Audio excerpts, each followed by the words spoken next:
how to enable or disable filter notification of background activities on Samsung Galaxy S26 Ultra.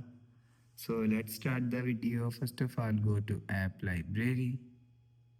Now here, so click on settings app.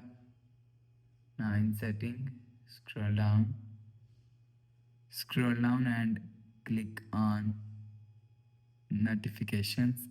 So you will see notifications is here, so click on notifications. Now here, so click on short and filter notification.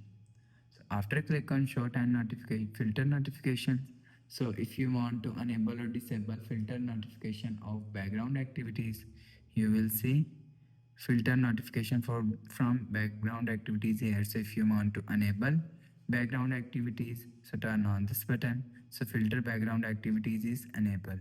So if you want to disable filter background activities, so turn off this button. So after turn off this button, you will see filter background activities is disabled. So you will enable or disable filter background activities from here.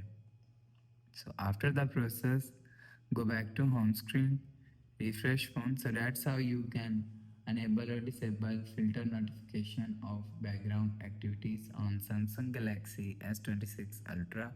So if you like the video, please subscribe. Thanks for watching.